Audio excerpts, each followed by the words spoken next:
Bonjour à tous, je vous retrouve aujourd'hui pour vous montrer comment réaliser des taches de couleur au feutre aquarellables et à l'aide de gros sel. Pourquoi du gros sel? C'est ce que je vais vous montrer dans cette vidéo, c'est que le gros sel va vous permettre de donner du relief, de la matière à vos taches de couleur que vous n'obtenez pas lorsque vous impliquez simplement de la couleur et de l'eau sur votre feuille. Alors, pour réaliser des taches de couleur au feutre aquarellable et au gros sel, j'ai besoin de feutres aquarellables. Donc ici, je vais utiliser les feutres Tombow.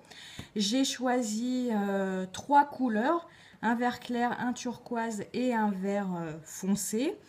Quand on réalise des taches de couleur au feutre aquarellable ou à l'aquarelle, ce que je vous conseille, c'est toujours d'utiliser 2 à 3 couleurs maximum pour éviter des mélanges de couleurs hasardeux et des mélanges qui pourraient vous donner des couleurs pas très harmonieuses, type marron, type vert kaki, ces couleurs qu'on obtient lorsqu'on mélange trop de couleurs ensemble. Donc il vous faut des feutres aquarellables, un spray à eau. Donc moi j'ai le spray à eau de chez Tombow. Vous pouvez remplacer ce spray si vous ne l'avez pas par un échantillon vide de parfum que vous aurez rempli d'eau. Au niveau de la diffusion de l'eau, on se retrouve dans des choses similaires. Vous aurez également besoin d'un papier absorbant et d'une pincée de gros sel. Alors, comment moi je m'y prends pour faire des taches de couleur au feutre aquarellable et au gros sel? Je vais appliquer la couleur directement sur ma feuille. Alors, ce que j'aime bien faire, c'est délimiter une zone d'application de couleur. Donc ici, je vais faire à peu près un cercle. Alors, cette étape n'est pas obligatoire. C'est juste que moi, j'aime bien délimiter les régions où je mets mes couleurs pour que ce soit plus propre. Mais ça, vous faites comme vous voulez. Je viens ensuite appliquer mes 3 couleurs au hasard, mais de façon harmonieuse dans ce cercle. Voilà, donc d'abord le vert foncé. Hop, mettre un petit peu ici. Donc vous voyez, ça va assez vite, il ne faut pas tellement se poser de questions. Ensuite, la deuxième couleur. Donc, n'hésitez pas à faire superposer les couleurs ensemble pour que ça en forme une troisième. Voilà, un petit peu ici. Je vais en mettre un petit peu comme ça. Voilà, et puis je vais compléter avec mon bleu.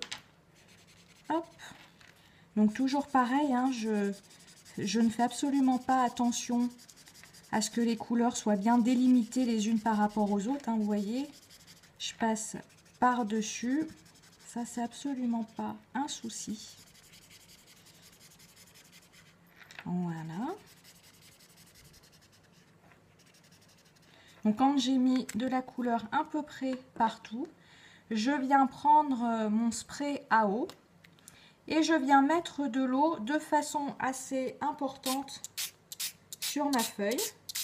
Donc vous voyez, le principe du feutre aquarellable, c'est que dès que vous appliquez de l'eau, la couleur va se diffuser. Ce qui n'est pas le cas, alors attention, ce qui n'est pas le cas avec les feutres à l'eau. Les feutres à l'eau, certains, lorsque vous allez les mettre au contact de l'eau, vont avoir la couleur qui vont se diffuser, d'autres pas du tout. Par exemple, j'ai essayé le même exercice avec des feutres Stabilo. Vous passez de l'eau dessus, la couleur se diffuse absolument pas comme ça, ne se mélange pas. Vous voyez ici, les couleurs toutes vont se mélanger, ça ne se mélange absolument pas comme ça. Donc il faut vraiment vous munir de feutres aquarellables. Donc voilà, j'ai mis beaucoup d'eau sur ma feuille. Vous voyez que j'ai mis une quantité d'eau importante. Donc avant de vous lancer sur des créations sur des supports particuliers que vous affectionnez, type des carnets, faites déjà bien des essais de cette technique sur des feuilles blanches toutes bêtes. Hein. Là c'est une feuille blanche 80 grammes. Déjà faites des essais sur des feuilles auxquelles vous ne tenez pas. Et puis vérifiez que les feuilles de votre carnet pourront supporter la quantité d'eau qui est appliquée ici. Et vous voyez, ça commence déjà à gondoler. Cette technique que je vous propose va faire gondoler vos feuilles. Donc il ne faut pas que ce soit quelque chose qui vous dérange, parce que c'est quelque chose, hein, les feuilles qui vont gondoler, qui va arriver avec cette technique. Ensuite, une fois que j'ai diffusé de l'eau et que j'ai laissé un petit peu l'eau faire son travail, c'est-à-dire diluer les couleurs, je viens passer mon papier absorbant, mais très léger. Ce que je veux, c'est garder un petit peu d'eau au niveau de ma tâche. Donc, je tamponne, je l'enlève, hop, tout de suite. Je peux laisser ça. Et immédiatement après, j'attends pas que ce soit sec. Je viens, hop, je prends mon gros sel et je viens disperser des gros grains de sel sur ma tâche. Et vous voyez ce qui est en train de se passer là, c'est ce qui va se passer sur l'ensemble de ma tâche.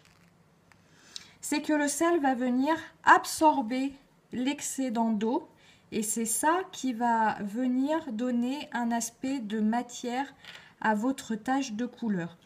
Une fois que vous avez disposé vos grains de sel sur votre tâche, vous n'avez plus qu'une seule chose à faire, c'est laisser poser le tout, le temps que toute l'eau sèche.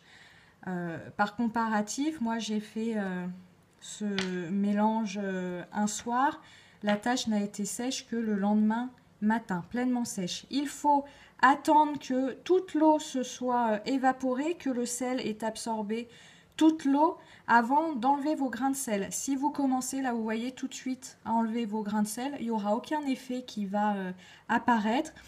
Si vous attendez un petit peu plus, vos grains de sel vont même être collés à votre feuille et vous risquez de l'endommager si vous les enlevez trop tôt. Vous verrez quand ce sera sec, il suffira juste de gratter un petit peu avec votre doigt et le sel va partir tout seul. Donc je laisse reposer, hop, ma tâche.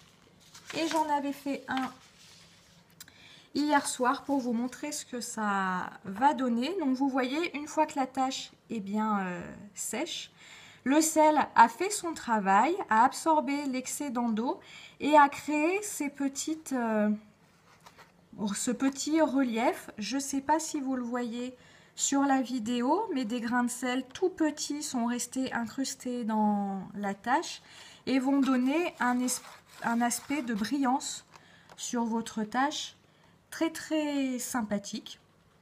Donc voilà une façon de réaliser des tâches au feutre aquarellable avec le gros sel pour donner un effet de matière intéressant à votre tâche.